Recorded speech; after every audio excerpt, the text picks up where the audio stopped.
Thank you. My name is Sergey Panarin. I'm founder of SmartyKit. This is the kit to build your own computer like Steve Wozniak and Steve Jobs. And we hope that this kit's going to be in all the schools on Earth. But today I'm going to talk on the more general topic, and I hope you're going to enjoy this. So I was thinking a lot about how in general things were going like back in time. And I have some conclusions I want to share with you. So I love Isaac Newton and his great quote on staying on the shoulders of giants. But I think we need to understand this right, and we need to focus on how we can use this knowledge in order to create something in the future. So we're going to start. So we know all these animals. We know all about them that they like to build. They build a lot. They use a lot of wood to make their own homes. But the question is, why do beavers do not build skyscrapers? They love it. They love to do it. But they just do very simple houses for themselves. And it's not clear maybe for why they cannot. It's a lot of them. They can combine. But no, we don't see anything in the nature that's really complicated in the terms of buildings.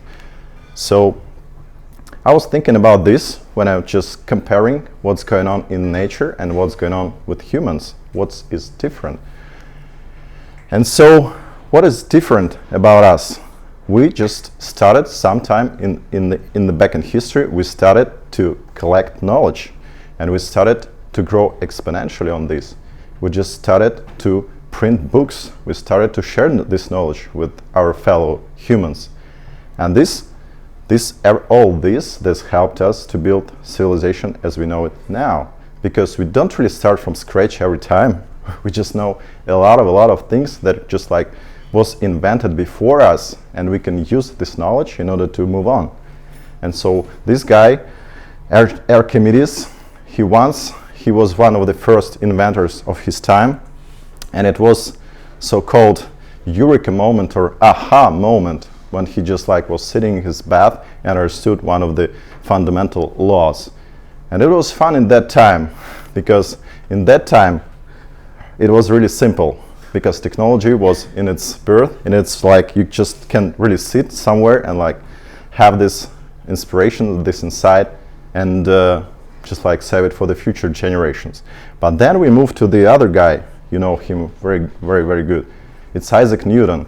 We all know from the school, we know all this story that like he was sitting and this apple hit his head and he said, wow, yeah, this is something in physics happening.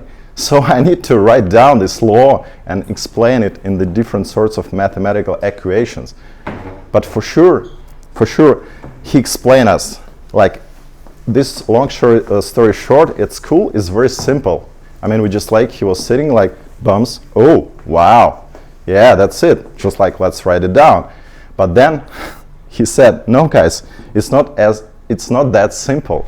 You just need to, I read a lot, I learned a lot from the previous guys, and I was really standing on the shoulders of giants.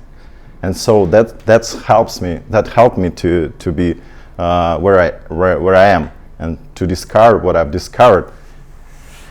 And you know, and you've noticed, yes, the guys from the Silicon Valley, Steve Jobs and Steve Wozniak, they used this metaphor from Isaac Newton as their first logo. So this is the first logo of Apple computer, yeah. And also you probably know these guys, the Wright brothers. And what is cool, everybody is thinking like, guys, just like the Wright brothers, they invented airplane. So we just like think it's like they were sitting somewhere like saying, what are we gonna do tomorrow? Let's go to a bar? Oh no, let's invent something. Oh, what about airplane? Oh yeah, let's do it. Like, oh, it works, like cool. But for sure it was much more complicated process. So basically, when I read this story, I was surprised how much experiments and how much trials and errors, and basically 85% of errors it was. It was a process where they just like did so much in order to find this right solution, something that's gonna work. And it was like they've created different sorts of, I would say, laboratory in their garage, and they were just like trying different sorts of constructions of airplanes and then testing them on dunes in Carolina. And so it was like not just some people sitting somewhere and just like saying, wow, yeah, we got it. No, it was like the big process of experimentation. And after this, they learned this, and only after this, we just like they got this construction that really actually worked. And what's fun, we just like for like tens of years, their construction was like the main sort of construction used in construction of airplanes, and that's fun. But today, guys, for sure we know that there is no such moments for aha, for eureka, or things like where you can just like sit somewhere at your home or in a bar or like on some lawn or just like in the sunshine and saying, haha, let's just invent something. Take a look at this. This is the board of Apple I computer designed by Steve Wozniak in 1976. This picture was recreated by Robert Dowell from the National Museum of Computing History at Bletchley in the UK. He's our client, and he just like shared this beautiful picture with us. And for sure you can understand, you cannot sit somewhere and say, oh, yeah, 61 chip, yeah, let's do it. Yeah, so you cannot really imagine, oh yeah, we put capacitors there. Oh, yeah, let's put some just like numbers as columns and just like some letters as rows. Yeah, why not? No, for sure Steve Wozniak himself, he spent years of just like paper design of this computer. He was reading a lot of documentation. He learned a lot. He experimented with the simple stuff. First stuff they did with Steve Jobs was some special machine to used in the phone boxes to call automatically, just for fun. They just like experimented a lot. They did it. And so the second time was like a breakout game. So it was a very popular arcade game that time. So they just like when he came to this computer, he already had a lot of things basically done. He just wasn't just only reading.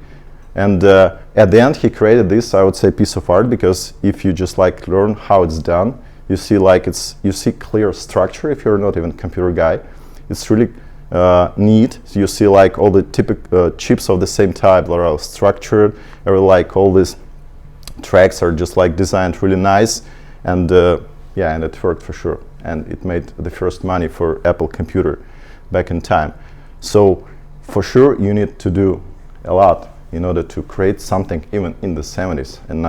And right now it's even technology improved much more, and for sure you just need a lot in order to create something. So what I can say, we don't need just to read stories about these guys, because we read a lot about this at school. We read a lot about this in media, because media loves all these beautiful stories when people just like more like fairy tale style, when people just sit somewhere like, I don't know, went on a vacation and then suddenly they say, ha, yeah, let's do it, let's do Facebook. No, or like, let's do like Google, or I don't know, let's do Tesla. No, for sure it's not. It's a lot of people involved, and it's a lot of experimentation behind this. So experiment is the key thing, how to get knowledge and how to learn from the knowledge of the past. You just need to be like Newton. You need to make this experiments. You need just to be like fast. You need to create some computers. You need to create stuff in order to see how it works and what works and what doesn't. And also you need to be like Wrights, who just like create the whole lab in order to understand what construction gonna work.